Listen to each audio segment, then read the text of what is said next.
Ika-160 kabanata sa pagpapatuloy. Nabitawan ng ating bida ang kanyang espada, habang tumama sa kanya ang spring bead ng lalaking kulay pula ang buhok na kanyang ikinasigaw. Napaluhod siya kasabay ng pagbagsak ng kanyang espada. Nakapikit ang isa niyang mata na nakatingin sa lalaking pula ang buhok at sinabi sa kanya na buwisit ka. Hindi daw ba't isang simpleng pagsabog lang ito? Habang may binubuo na enerhiya sa kanyang kamay. Sinasabi niya sa ating bida na sa tingin mo ba nakarating ako sa ganitong kalayo gamit lang ang iisang kakayahan. At pagkatapos lumaki ang enerhiya sa kanyang kamay na tinatawag niyang Ocean Jade. Nangangalit ang ngipin ng ating bida na nakatingin dito at napasabi sa kanyang isip na isang kakaibang enerhiya. Isang orb na parang kalaliman ng dagat ang unti-unting lumalaki. Tumingin ito sa ating bida at sinabi na ito ang huling jade na maipapakita ko sa iyo.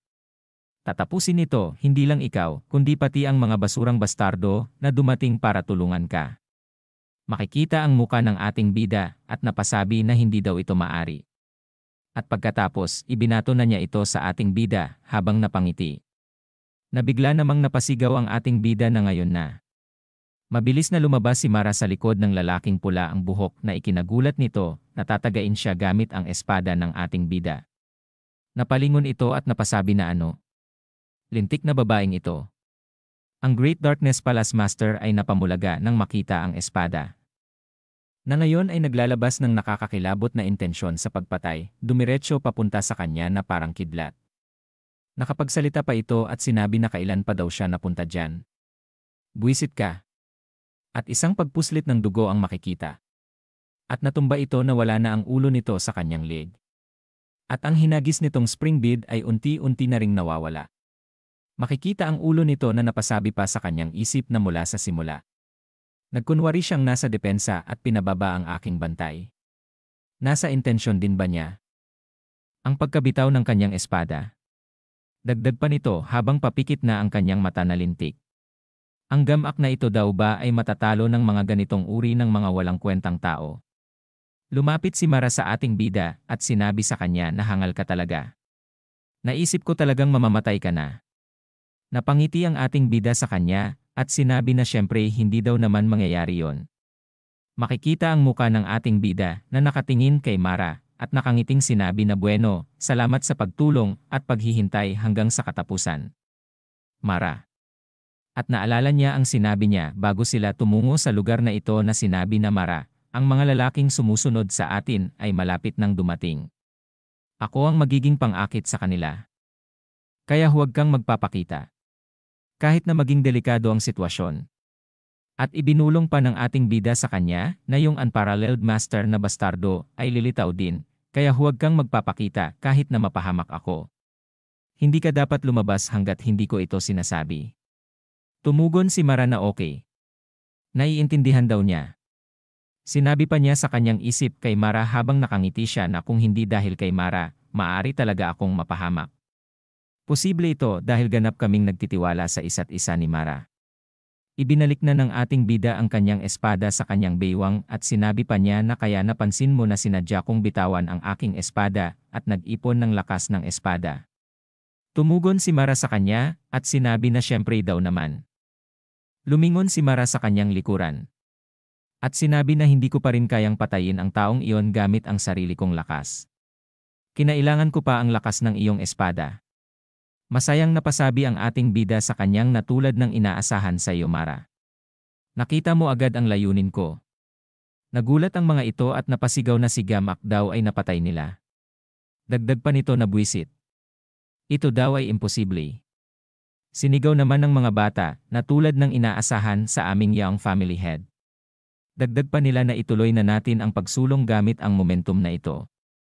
At biglang may mabilis na tumalon. At ang mga ito pala ay ang mga asasin na tagasunod ni Mara na nakahabol na sa kanya.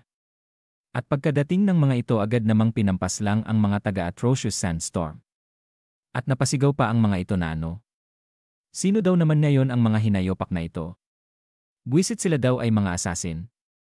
Napasabi ang ating bida habang naglalabas ng enerhiya na wow. Ito daw ay kamangha-mangha. At tinanong ng ating bida si Mara kung tagasunod daw ba niya ang mga ito.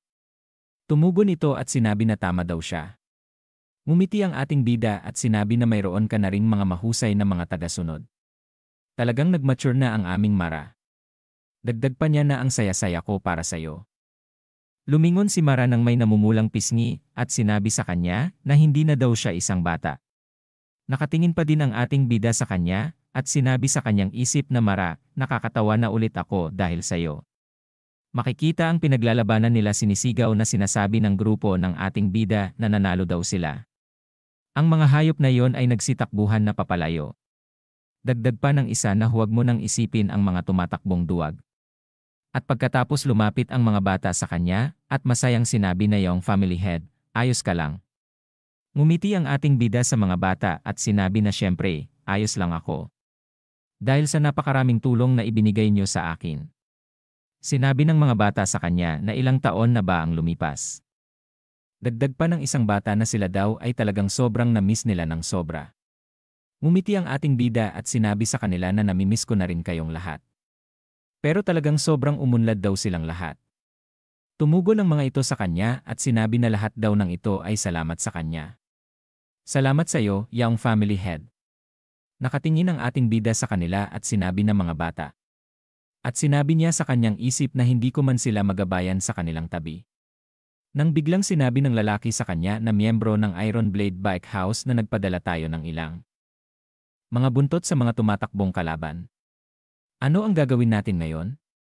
Napaisip ang ating bida at sinabi na mayroong dalawang peerless master ng Machyon sa Atrocious Sandstorm. Isa sa dalawa ay namatay kanina at ang isa ay nagdusa ng panloob na pinsala mula sa aking atake. Seryoso pa niyang sinabi na pero dahil siya ay isang peerless master, natural lamang na ang kanyang panloob na pinsala ay naayos na ngayon. Kung ganon, maaga pa para magpahinga. Dagdag pa niyang sinabi sa isip habang makikita ang malaking bato na maganda sana kung inatake nila sila sa tamang oras. Pero kung hindi iyon mangyari, at lumipat ang eksena sa tuklong na ito, kung saan nagme-meditate ang matandang may balbas na puti. Sinasabi sa kanyang isip na sa wakas ay naalis ko na ang maruming enerhiya ng buwisit na iyon. At paano siya nagkaroon ng lakas ng loob na harapin ako sa kabila ng kanyang kakulangan sa karanasan. Tumayo ito at sinabi na hahanapin ko ang walang hiyang iyon at agad na pagpupunit-punitin ang kanyang laman. At lumabas ito sa kanyang tuklong at nagulat. Naiinis nitong sinabi na may ibang mga kaaway na lumalapit ngayon. Ang mga nakakainis na walang hiya na ito. At lumipat ang eksena na makikita ang bundok sinasabi ng isang tao na ano ang nangyayari dito. Masyadong huli si nakatatandang kapatid. May nangyari ba kay nakatatandang kapatid Jiang Moon? Tumugon ang isa na huwag mong sabihin ang mga malas na salita. Junior brother. Nag-uusap ang mga taga-Kunlun Sect sinasabi na bueno, nasa malaking problema tayo. At panahon na para magdesisyon. Pero hindi natin dapat sirain ang mga bagay dahil sa ating sekta, hindi mo ba naiisip? Sinabi naman ng isang ito na sa ngayon, kailangan nating umalis. Si nakatatandang kapatid na Jiang Moon ay tamad naman talaga, hindi ba? Lumingon ang isa sa kanya at sinabi na pero sigurado akong naglalagi pa rin siya kung saan-saan. Sabay tawa nito. Ang hindi nila alam ay pinaslang na ito ng lalaking pula ang buhok. Makikita ang muka ng matandang. Puti ang balbas sinasabi na ang mga latak ng Kunlun faction na yon. Dumating sila ng sakto sa oras. Mula sa ere naglabas ito ng matinding enerhiya habang napatingala ang mga ito at sinabi na sino daw ito. Dagdag pa na void steps. Tumingin sa kanila ang matandang puti ang balbas at sinabi na matatahimik kaya kahit papaano ang galit ko sa pamamagitan ng inyong dugo. Magiging mapagbigay ako at lilipulin ko kayong lahat. At dito na po nagtatapos ang ika-160 kabanata.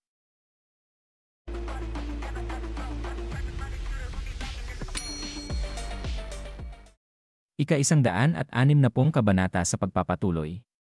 Nababahalang sinabi ng mga taga-Kunlun Sect na isang absolute master. Hindi.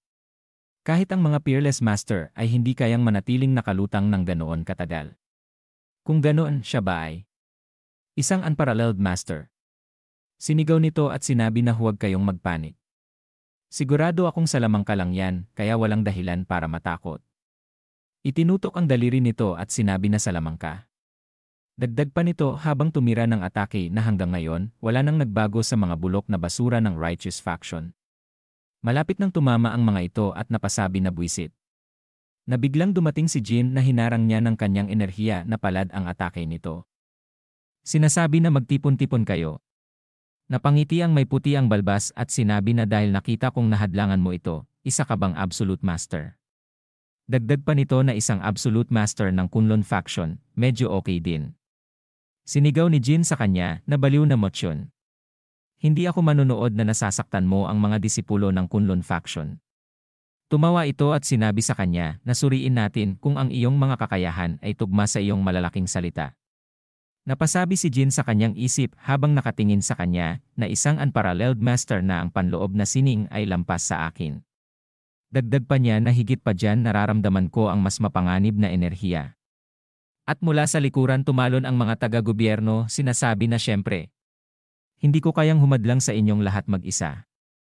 Nakahanay silang sinabi ni Blade Emperor na hindi nais ng aming kamahalan ang emperador na may grupo tulad nyo na kumikilos sa dilim. Napatawa ang matandang puti ang balbas at sinabi na kahit ang mga aso ng imperial na palasyo. Napaka-interesante daw nito. Tama, inisip nyo bang mananalo kayo laban sa akin kung ang apat na basurang tulad nyo ay nagsama-sama? Makikita ang isang tao na mabilis na parating. Ito pala ay si Ahi. Sinasabi na sasali ako sa pagpatay sa iyo, aso ng motsyon. Bumaba sa lupa ang matandang may puti na balbas at sinabi sa kanila na kaya nandito rin daw pala ang isang insekto na gumagamit ng yelo. Dagdag pa nito na bagaman hindi ko alam kung gaano ikaw makakatulong sa kanila. Makikita ang muka nito at mumiti na sinabi pa na sige, gawin nyo ang makakaya nyo. Ang katotohanan na 5 mga master sa rurok ng Jianghu ang nagkaisa upang labanan ang isang tao ay makakasira sa kanilang pride. Ngunit sa ngayon, hindi nila kayang ipakita kahit kaunting pakiramdam na yon. Kasi parang nagmamasid sa isang pader, at pinalibutan nila ito dagdag pa sa kwento na lahat sila ay naramdaman ang napakalakas na kapangyarihan ni Chosa Palace Leader. At pagkatapos mabilis na tumira si Jin ng Extreme Purification Grappling. Sinundan ni Arin at ni Ahi. Pati na rin si Blade Emperor at ang Martial Emperor na sabay-sabay silang tumira ng kanilang kasanaayan. Naglabas ng matinding enerhiya si Chosa Palace Leader at hinarang ang mga pinagsamang atake ng 5 mga Absolute Master at gumamit ng 10 Heavenly Terror Swords. Nakangiti itong winasiwas ang kanyang kamay sa parating na atake sa kanya. Nagulat ang 5 Absolute Master at napasabi sa kanilang isip na nakakagulat na nagawa niyang harangin ang pinagsama naming pagsalakay ng ganito kadali. Kailangan daw nilang ibigay ang lahat ng kanilang makakaya. Kung hindi, sila ang mamamatay. Napasabi ang mga taga-Kunlun sect na peste. Hindi man lang sila makalapit. Kung ganito ang mangyayari, hindi tayo pwedeng manood lang, di ba? At isang grupo ang mabilis na tumatakbo habang sinasabi na ayon andoon daw sila. At ang kanilang presenting palace leader ay nakikipaglaban. At sila na daw ang bahalang wakasan ang mga naiwan. Napalingon ang mga taga-Kunlun sect sa mga ito at napasabi na ang mga troops ng mga Atrocious Storm.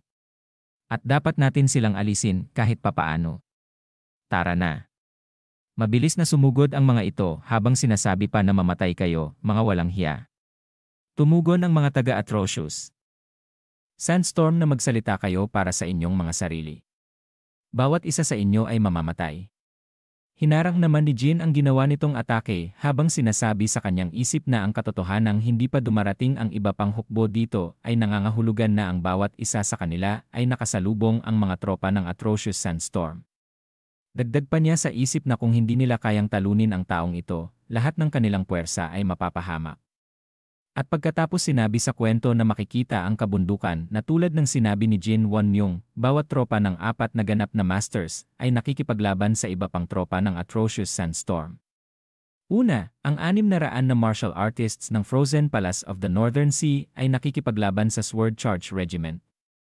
Ang mga umuusbong na kabataan ng Atrocious Sandstorm.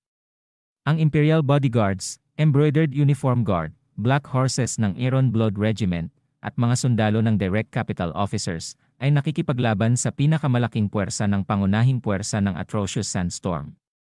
Sa ganitong paraan, ang laban sa pagitan ng mga puwersa ay unti-unting nagsimula ng seryoso at ang kabuuang labanan ay tila magkalapit sa isa't isa. Dagdag pa rito. Sa ngayon, ang laban sa pagitan ng namumuno sa Presiding Palace at ng 5 masters ay ayon sa kanyang plano. Ngunit tiyak na ang laban na ito ang magpapasya kung paano magwawakas ang buong laban. Na sinabi pa ni Presiding Palace na itong mga walang kwentang tao na parang mga ipis ay determinado talagang makaalpas. Hindi ba? At pagkatapos tumalon ito sa ere ng napakataas na napatingala ang 5 sa kanya. At ito ay nagpaulan ng mga enerhiya sa kanila. Mabilis namang gumawa ng pananggalang si Marshall Emperor at sinabi na lahat kayo pumasok dito. Sa dami ng hinharang ni Marshall Emperor, napasuka ito ng dugo at sinasabi pa sa kanyang isip na malakas siya. Masakit aminin ito pero mahirap itong tiisin kahit sandali. Sinabi naman sa kanya ni Blade Emperor na tiisin daw niya ito. Kahit na ikamatay pa niya ito. Dagdag pa niya na tapos na ang lahat kapag hindi nila ito kayang tiisin. Sumigaw ito at sinabi kay Blade Emperor na sabihin daw niya iyan sa kanyang sarili. Tiisin niya ito at siya daw ay hindi mamamatay. Napasabi naman si Arin na ang hayop na yon. Siya ay nagbubuhos ng mga atake mula sa langit. Tiyak na may kalamangan siya. At pagkatapos mabilis siyang tumalon papunta kay Presiding Palace Leader. Sinasabi nito na may hangganan ang kanyang kalasag, kaya't dapat magtagumpay sa pag-atake sa anumang paraan. Makikita ang muka nito na napasabi pa sa kanyang isip na kailangan nating mapabagsak ang bastardo sa lupa sa anumang paraan. At pagkatapos naglabas siya ng kanyang espada na gawa sa enerhiya nakatutok kay Presiding Palace Leader habang sumisigaw. Nakatingin ito sa kanya habang hindi man lang tumagos ang kanyang ginawang atake sa kanya. Ngumiti ito habang sinasabi na wala daw itong kwenta, hindi daw yan gagana sa kanyang pananggalang. Ngunit nagulat ito nang biglang sumulpot si Jin at si Ahi sa kanyang gilid na gagawa ng atake sa kanya. Sinabi nila sa isip habang ipitin nila ito ng kanilang palad na ang walang anyong lumilipad na espada ay sumusubok na ibagsak ang bastardo. Ito ang pagkakataon natin habang iniiwasan ng walang anyong lumilipad na espada ang kanyang atensyon. At pagkatapos inipit nila ito ng malaking palad gawa sa enerhiya. Tumatawang hinarang ito ni Presiding Palace Leader, sinasabi sa kanila na gusto nila talagang ibagsak siya ng ganyan. Napamura ang tatlo at sinabi sa isip na ang lahat ng ginawa nilang iyon ay baliwala lang. Habang papababa na sa lupa ang tatlo at nasa ere pa rin si Presiding Palace Leader, sinabi nito sa kanila na walang silbi ang ganitong magulong pagsalakay. Dagdag pa niya sa kanila habang naghahanda ng kanyang palm technique, sinabi na ipapakita ko sa iyo kung ano ang tunay na palad. Nagulat ang apat na may mga pawis sa pisngi. Na nakatingin sila sa kanya na may pagkabahala. At dito na po nagtatapos ang ika-161 kabanata.